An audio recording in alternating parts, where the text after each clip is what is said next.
আর fail নেই, এই যে একটা কথা, এই কথাটা একদম অযৌক্তিক একটা কথা। আপনি বলুন ফেল কেন থাকবে? কোন যৌক্তিকতায় থাকবে? একজন ব্যক্তি পরীক্ষায় প্রশ্ন এসেছে উগান্ডার রাজধানীর নাম কি। আচ্ছা, এই জন্য সেটা পারেনি কারণ আমরা তাকে বললাম ফেল। ফেল মানে কি? তার সারা জীবনের সার্টিফিকেট ফেল মানে তার সারা জীবনের সবকিছু ফেল হিসাবে আমরা দেখি, মানে সে ফেল, একজন ব্যর্থ মানুষ।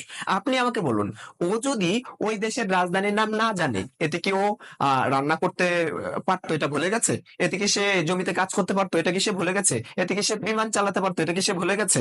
এতে মানে সে কি করতে পারে না? জীবনের সব ক্ষেত্রে সে সব পারে, সে সফল। কিন্তু শুধুমাত্র উগান্ডার রাজধানী পরীক্ষায় আসছে, আমি বললাম আর কি, পরীক্ষায় যা আসছে ছোট্ট একটা কাগজের মধ্যে, এটুকু না পারার কারণে আমরা তাকে ফেল অর্থাৎ ব্যর্থ ব্যক্তি হিসেবে উপাধি দিই। যদি তা না দেয় তাহলে অনেকে সুইসাইড কেন করে? আপনি বলবেন যে ও ভুলবশত করে না, আমাদের সবার মাইন্ডসেট অফ ঠিক একই রকম। সো ছোট্ট একটি কাগজের উপর ডিপেন্ড করে